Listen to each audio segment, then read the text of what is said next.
I uncovered a riddle carved into my grandfather's cane, and the answer explained why his will was just a distraction. When Grandpa died last month, the family vultures descended faster than I could process my grief. His funeral wasn't even over before my Aunt Bernice cornered me in the cemetery parking lot, mascara streaking down her cheeks in what I knew were calculated tears. "It's just tragic how he left everything to that children's hospital," she sobbed dramatically. $73 million to strangers while his own blood gets nothing. Uncle Clifford nodded gravely behind her, though I'd heard him on the phone earlier complaining about having to buy his own lunch after the service. The will reading had been brutal. Grandpa's entire fortune donated to charity, his mansion sold, even his cars given away. All that remained for family were a few sentimental items. I got his walking cane. Everyone thought it was worthless. Bernice actually laughed when the lawyer handed it to me, a hand-carved wooden stick with an ornate silver handle shaped like a raven's head. "At least someone got something useful," she sneered. That night, alone in my tiny studio apartment, I really looked at it for the first time. The wood was darker than I remembered, worn smooth by decades of Grandpa's hands. But as I traced my fingers along the shaft, I felt something strange, tiny ridges that seemed intentional. I grabbed my desk lamp and angled it carefully. There, carved so subtly they were nearly invisible, were letters and symbols etched into the wood in a spiraling pattern. My heart started racing. I'd spent summers with Grandpa solving puzzles and riddles. He'd always said I had the sharpest mind in the family, that someday I'd need to use it for something important. Those summers felt like a lifetime ago now. I was 8 when Mom first dropped me off at his estate for 2 weeks while she dealt with her divorce. Grandpa had seemed ancient to me then, this tall man with silver hair who walked with a carved stick and kept pet ravens in a huge aviary behind his house. But he'd treated me like an adult from day one. While other grandparents might have put on cartoons or bought me toys, Grandpa introduced me to chess, cryptography, and logic puzzles. We'd spend hours in his library working through riddles he'd collected from around the world. "The mind is a muscle," he'd tell me, moving a chess piece. "Most people let it go soft. But you, Catherine, you have something special up there. Promise me you'll never stop exercising it." I'd promised, not understanding then that he was preparing me for something far more serious than childhood games. I spent hours transcribing every mark on the cane. The carvings formed words when read in sequence. "Where ravens rest and memories keep, past the garden's thorny sweep, 7 stones mark sacred ground. What was lost shall now be found." Below that, a series of numbers, 47.6372, 117.4265, coordinates. I Googled them immediately. They pointed to a location in Spokane, Washington, exactly where Grandpa's old estate was located. The mansion I'd visited every summer as a child, now supposedly empty and scheduled for demolition next week. But why hide coordinates to his own property in a riddle? Unless... My phone buzzed. A text from an unknown number. "Stop looking. Some secrets should stay buried. This is your only warning." I stared at the screen, my hands trembling. Someone else knew about the cane. Someone who didn't want me to solve Grandpa's puzzle. The threatening text made everything click into place. The will had seemed wrong from the beginning. Not just the amount, but Grandpa's complete exclusion of family. He'd always been generous with us, paying for my college tuition, helping with Mom's medical bills when she got sick. The idea that he'd leave everything to strangers while his own granddaughter struggled with student loans didn't match the man I knew. I grabbed my car keys. If someone was threatening me, it meant I was onto something big, something worth protecting, something that made a $73 million donation look like pocket change. The drive to Spokane took 14 hours. I barely stopped, surviving on gas station coffee and adrenaline. My mind kept returning to those summers at Grandpa's house, searching for clues I might have missed as a child. I remembered how carefully he'd maintained the aviary, spending hours each day with his ravens. "They're intelligent birds," he'd explained when I asked why he kept them. "Loyal. They remember faces, hold grudges, and reward kindness. Most importantly, they always return home." Now I wondered if there had been deeper meaning in those words. By the time I reached Grandpa's estate, the sun was setting, casting long shadows across the overgrown gardens. The mansion looked abandoned, just as the lawyers had described. Windows were boarded up and weeds had taken over the once pristine landscaping, but I knew where the ravens rested. Grandpa's old aviary behind the rose garden, where he'd kept his beloved pet ravens for decades. As I walked through the tangled garden, memories flooded back. Grandpa teaching me the names of different rose varieties. The two of us sitting under the old oak tree while his ravens perched nearby, their black eyes watching everything. I found the 7 stones easily. They formed a perfect circle around the oak tree where Grandpa used to sit and watch his birds. But these weren't ordinary garden stones. They were granite markers, each about 2 feet tall, arranged with mathematical precision. The arrangement looked random until I remembered another lesson from those childhood summers. Grandpa had taught me about ancient stone circles, how they were often aligned with astronomical events or used as primitive calendars. I started digging at the center point. 3 feet down, my shovel hit something hard. Metal. I cleared away the dirt with shaking hands, revealing a large steel box with an electronic lock. The display showed a blinking cursor, waiting for a code. That's when I heard footsteps behind me. "I told you to stop looking." I spun around to find a man in his 50s, wearing an expensive suit despite the mud and darkness. His face was familiar, but I couldn't place him immediately. "Who are you?" I demanded, gripping the shovel tighter. "Someone who's been protecting your grandfather's secrets for 30 years. My name is Garrison Thorne. I was his business partner and closest friend." He stepped closer, hands raised peacefully. "And if you open that box, you'll destroy everything he died to protect." The name triggered a memory. Garrison had been at the funeral, sitting in the back. I'd assumed he was just another business associate paying respects. Protect from who? My own family? Garrison's laugh was bitter. Especially your family. Do you really think your grandfather would leave $73 million to charity if he didn't have a damn good reason? I stared at him, my mind racing. The will was fake. A distraction. Not fake. Legally binding and absolutely necessary. Garrison sat heavily on one of the stone markers, suddenly looking exhausted. Your grandfather discovered something about your family that changed everything. Something so dangerous he spent the last 5 years of his life creating an elaborate plan to protect you. Protect me from what? Garrison pulled out his phone and showed me a photograph. It was my Uncle Clifford shaking hands with a man I didn't recognize, standing in front of what looked like a warehouse. Your uncle has been laundering money through your grandfather's businesses for 15 years. Drug money, human trafficking proceeds, weapons deals, millions of dollars in blood money flowing through legitimate companies. Garrison swiped to another photo. Your Aunt Bernice isn't just his accomplice. She's been running the operation. My legs gave out. I sank to the ground staring at the images. That's impossible. They're greedy, sure, but they're not criminals. Your grandfather thought the same thing until he hired a forensic accountant to investigate some irregularities. When the truth came out, he realized they'd been using him as an unwitting front for years. Garrison's voice grew hard. They killed the accountant, made it look like a heart attack. Your grandfather knew he was next. The revelation hit me like a physical blow. I thought about all the family dinners, the holiday gatherings, the way Bernice and Clifford had always seemed so concerned about Grandpa's business decisions. They hadn't been worried about him. They'd been protecting their criminal empire. Marcus Whitley, I whispered, remembering the accountant's name from news reports. The police said he died of natural causes. Induced heart attack. Untraceable poison that mimics cardiac arrest. Your family has connections to people who specialize in that kind of work. Garrison's expression was grim. Marcus had discovered bank records showing regular transfers from known criminal organizations. He was going to the FBI the next day. Why didn't Grandpa go to the police?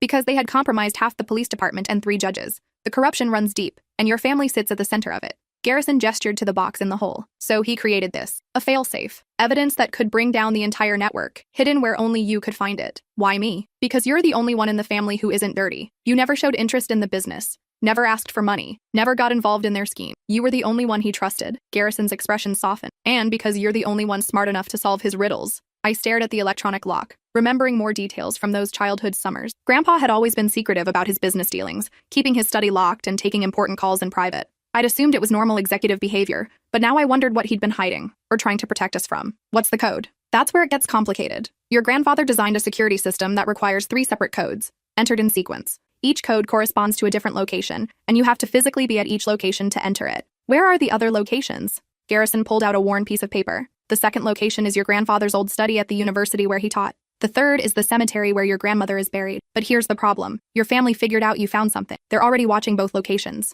As if summoned by his words, car headlights swept across the garden. We both froze as the rumble of multiple engines grew louder. How did they find us? I whispered. Garrison's face went pale. They must have put a tracker on your car. Or, his eyes widened in horror. The text message. It wasn't a warning. It was a way to trace your phone. 3 black SUVs pulled up to the mansion. Car doors slammed, and I heard voices calling out commands. My Aunt Bernice's voice cut through the night. Fan out. She's here somewhere. The sound of her voice, no longer the grief-stricken mourner from the funeral but cold and commanding, sent chills down my spine. How long had she been wearing a mask around me? How many family dinners had I sat through while she planned criminal activities? What do we do? I grabbed the steel box, trying to lift it, but it weighed at least 50 pounds. Leave it. The 1st code has to be entered here anyway. Garrison helped me cover the hole with loose dirt and branches. We need to get out of here and regroup. But as we turned to flee, floodlights blazed to life, illuminating the entire garden. We were surrounded. Bernice stepped into the light. No longer the grief-stricken sister from the funeral. Her face was cold, calculating, and I realized I was seeing her true self for the first time. Hello, sweetheart. I think you have something that belongs to the family. Uncle Clifford emerged from behind her, flanked by 4 men in tactical gear.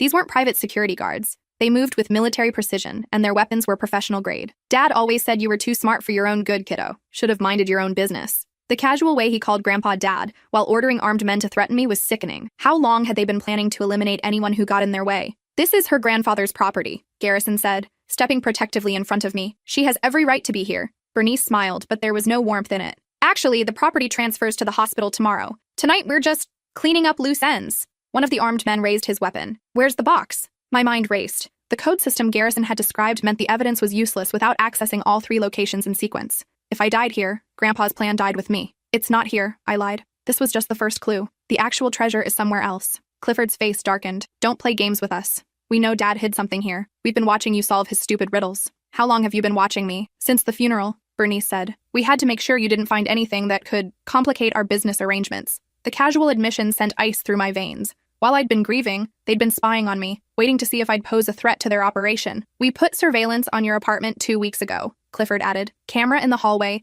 tracker on your car, monitoring software on your phone. We know about every Google search you've made, every text you've sent." That's when I understood. The charity donation wasn't just a cover. It was a way to transfer the property legally while giving me time to find the evidence. Grandpa had anticipated this confrontation. "You killed him," I said quietly. The silence stretched for a long moment. Then Bernice shrugged. Dad was going senile, started asking too many questions, threatening to involve the authorities. We helped him along. The matter-of-fact way she discussed murdering her own father made my stomach turn. "How?" "Same method we used on the accountant. Clean, efficient, looks natural." Clifford checked his watch. "We're on a schedule here. Sunrise brings construction crews and cops. Tell us where the evidence is or this gets messy." Rage flooded through me, hot and pure. He trusted you. He was naive. Money doesn't care about blood relations. Clifford gestured to his men. "Dig up that circle. Find whatever she buried." As the armed men moved toward the oak tree, I noticed something they'd missed. The stones weren't just markers. They were positioned to create shadows in the moonlight, shadows that pointed to specific numbers carved into the tree bark. The first code. While everyone's attention was on the digging, I memorized the sequence. 0072848. Grandpa's birthday, July 28, 1948. It was so like him to make the first code something personal, something only family would know. He'd always celebrated his birthday quietly, usually just the two of us sharing cake in his library while he told stories about his childhood.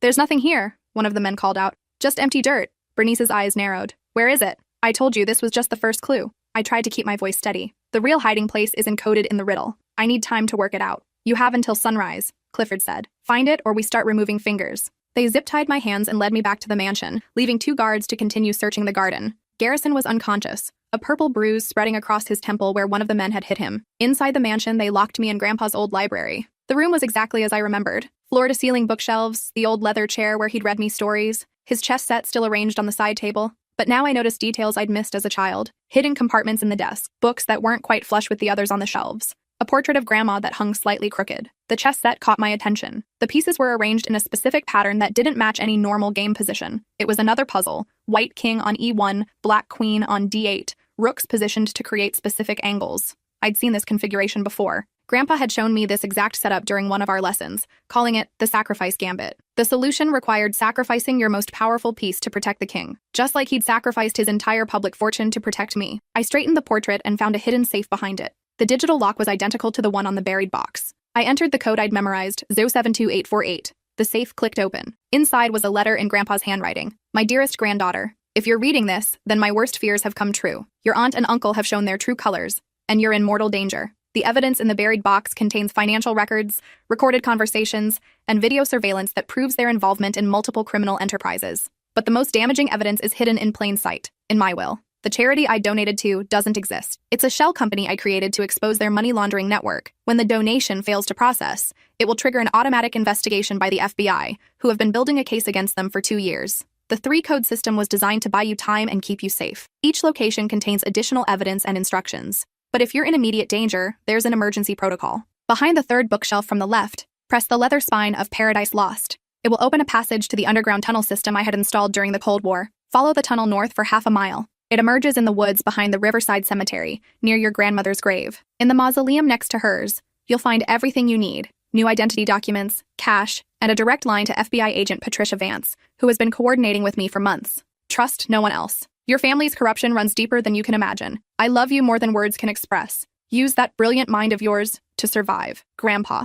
I heard footsteps in the hallway. Dawn was still hours away, but I couldn't wait any longer. The tunnel system explained so much about Grandpa's behavior over the years. His insistence on renovating the basement for storage, the way he'd sometimes disappear for hours without explanation. He'd been building an escape route, preparing for the day when his criminal family would turn on him. I found the book he'd mentioned and pressed the spine. A section of the bookshelf swung inward, revealing a narrow stone tunnel lit by emergency lighting. As I crawled into the passage, I heard the library door crash open behind me. "She's gone," Bernice's voice echoed through the hidden opening. "Find her." The tunnel was cramped and cold, but Grandpa had maintained it well. Emergency supplies were stocked every 100 yards. Water, blankets, first aid kits, even a change of clothes. He'd really been planning for this scenario. The walls were lined with photographs and documents, evidence he'd been collecting for years. Pictures of Bernice meeting with known drug dealers, financial records showing Clifford's involvement in human trafficking, audio transcripts of phone calls discussing bribes and murders. The scope of their criminal empire was staggering. They'd infiltrated city government, law enforcement, and the judicial system. Money laundering was just the beginning. They'd been involved in everything from drug trafficking to political corruption to contract killings.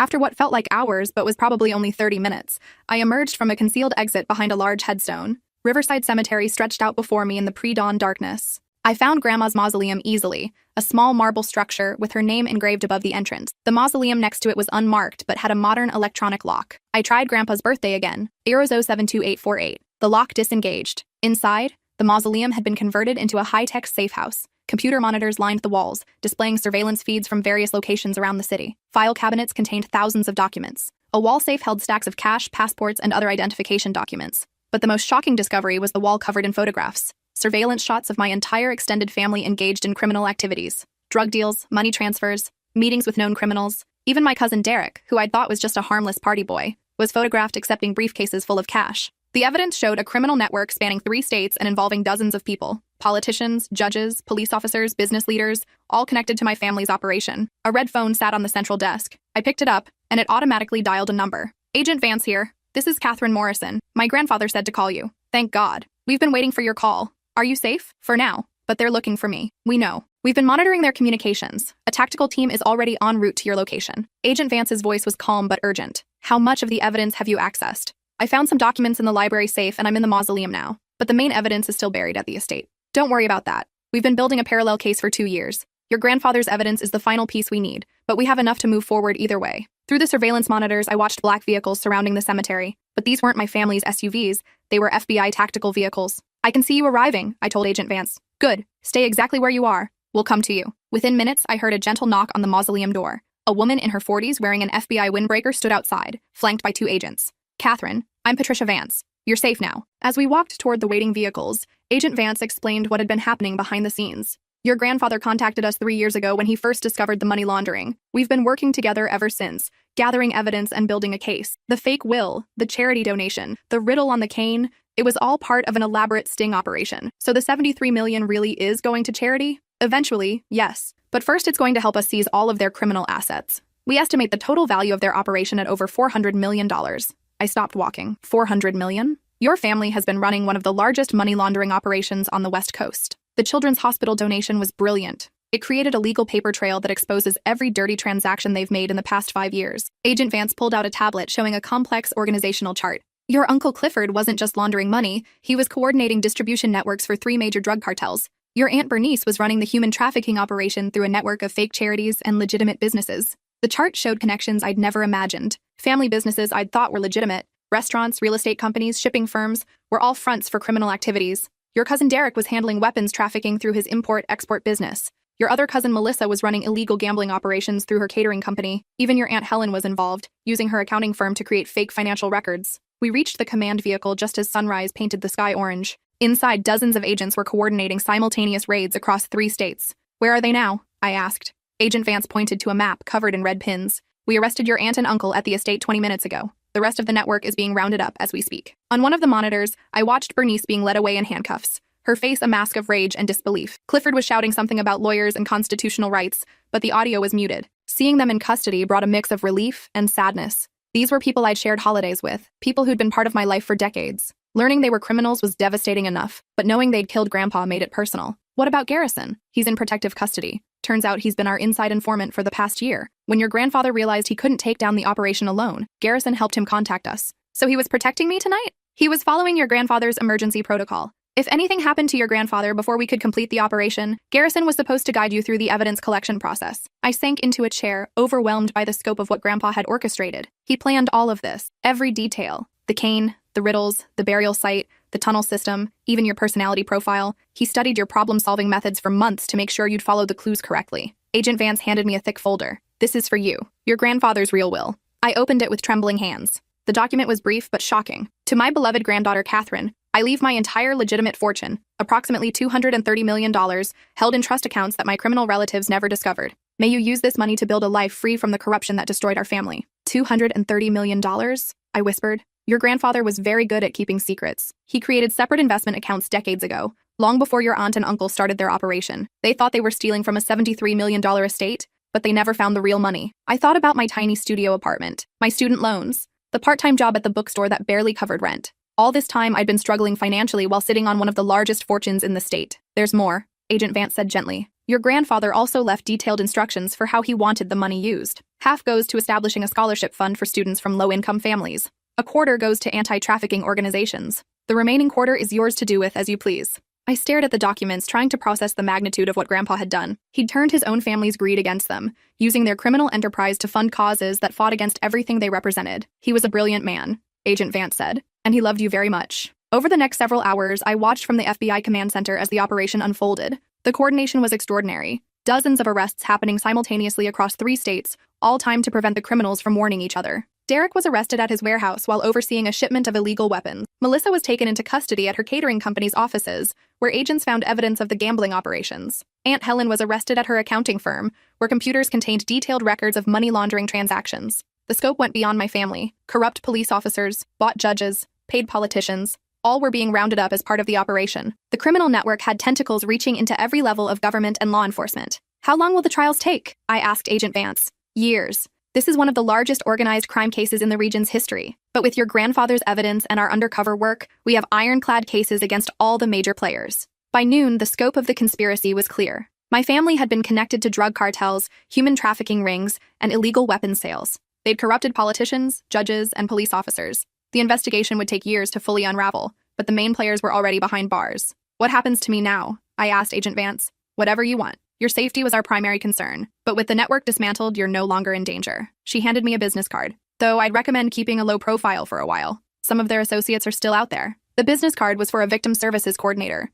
It hit me then that I was officially a victim of organized crime, someone whose family had been stolen from them by corruption and greed. 3 months later, I stood in the chapel at Riverside Cemetery for my grandfather's second funeral, a private ceremony for the man who'd saved my life and the lives of countless victims of his family's crimes. Garrison was there, fully recovered and helping coordinate the asset liquidation process. Agent Vance attended with several members of her team. A representative from the Children's Hospital came to thank me personally for the donation, but mostly it was just me saying goodbye to the grandfather I'd never fully understood until now. The first scholarship recipients were there too, 12 students from low-income families who would now be able to attend college because of Grandpa's sacrifice. Meeting them had been emotional, seeing the impact his plan would have on future generations. I'd moved out of my studio apartment into a modest house on the outskirts of town. Nothing flashy. I'd seen what money could do to families, but comfortable, safe, and private. The house had a library where I'd recreated Grandpa's chess set, positioning the pieces in the same sacrifice gambit configuration he'd shown me as a child. It served as a daily reminder of the lesson he'd taught me. Sometimes protecting what matters most requires sacrificing everything else. The scholarship fund was already helping 12 students attend college. The anti-trafficking organizations were using their donations to rescue victims and prosecute criminals.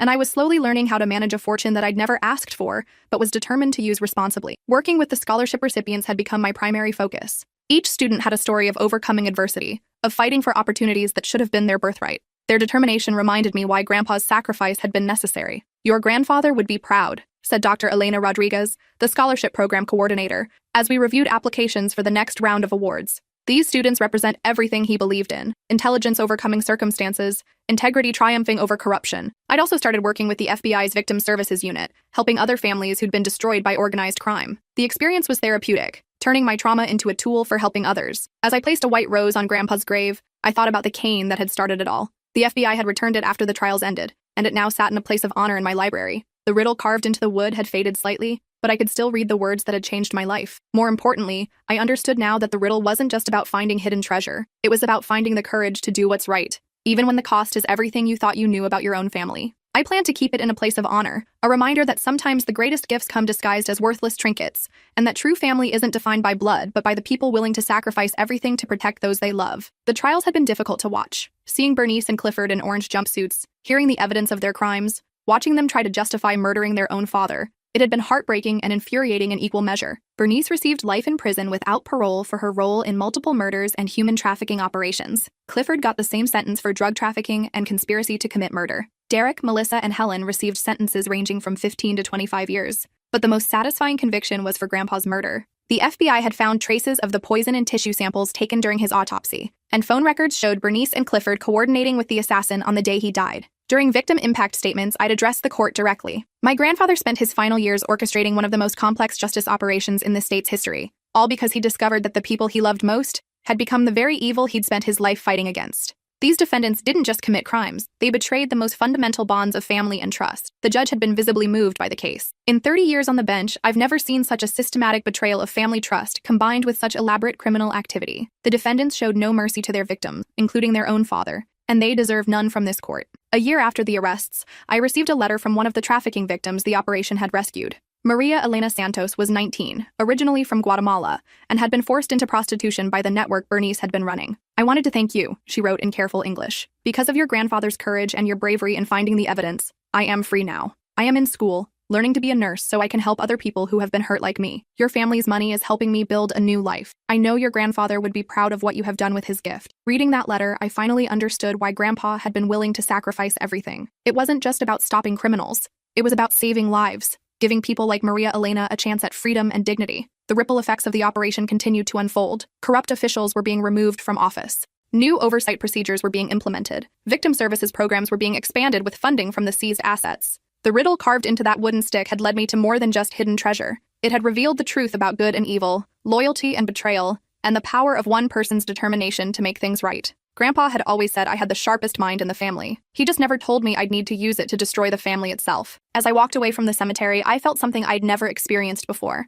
The weight of responsibility that comes with genuine power, and the freedom that comes from using it for the right reasons. 6 months later, I was invited to speak at a conference on organized crime. Standing at the podium, looking out at an audience of law enforcement officials, prosecutors, and victim advocates, I thought about how far I'd come from that night in my studio apartment when I first noticed the ridges on Grandpa's cane. "My grandfather taught me that puzzles aren't just intellectual exercises," I told the audience. "They're training for life. The most important problems we face don't come with instruction manuals. We have to figure them out ourselves, piece by piece, clue by clue." After my speech, a young FBI agent approached me. "I wanted to thank you. Your grandfather's case has become a model for how to investigate complex family-based criminal organizations. We're teaching his methods at the academy now." The cane had been carved with a riddle, but Grandpa himself had been the real puzzle. A man who'd spent his final years orchestrating one of the most complex justice operations in FBI history, all to ensure that his granddaughter could inherit not just money, but a chance at a life free from the corruption that had consumed everyone else he'd ever loved. I drove home thinking about the future, the students who would attend college because of his sacrifice, the victims who would be rescued by the organizations he'd funded,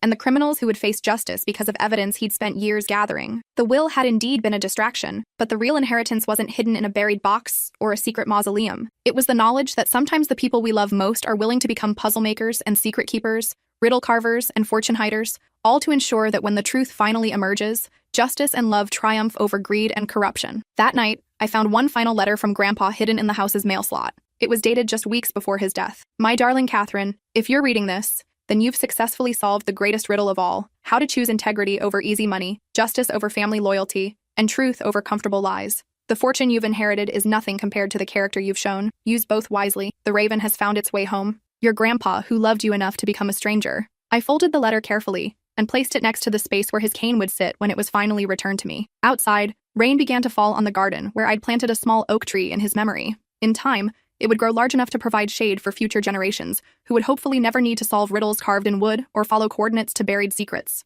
But if they ever did, I hoped they would have the courage to see the puzzle through to the end. Just as Grandpa had taught me to do all those summers when we sat together in his library, playing chess and solving riddles, neither of us knowing that he was preparing me for the most important game of my life. The game where the prize wasn't money or property, but the chance to emerge from a corrupted family's legacy with clean hands and a clear conscience. I'd won that game, but only because Grandpa had spent his final years ensuring I had all the right pieces. The riddle on the cane had been simple, really. It just took me a while to understand that the answer wasn't a location or a combination of numbers. The answer was trust. Trust that the person who carved those words loved me enough to risk everything, including his own life, to give me a fighting chance at something better than the legacy our family name had earned. That night, I slept peacefully for the first time since his funeral, dreaming of ravens and oak trees, hidden treasures and honest fortunes, and the grandfather who taught me that the most valuable inheritance isn't what you receive, but what you choose to do with it.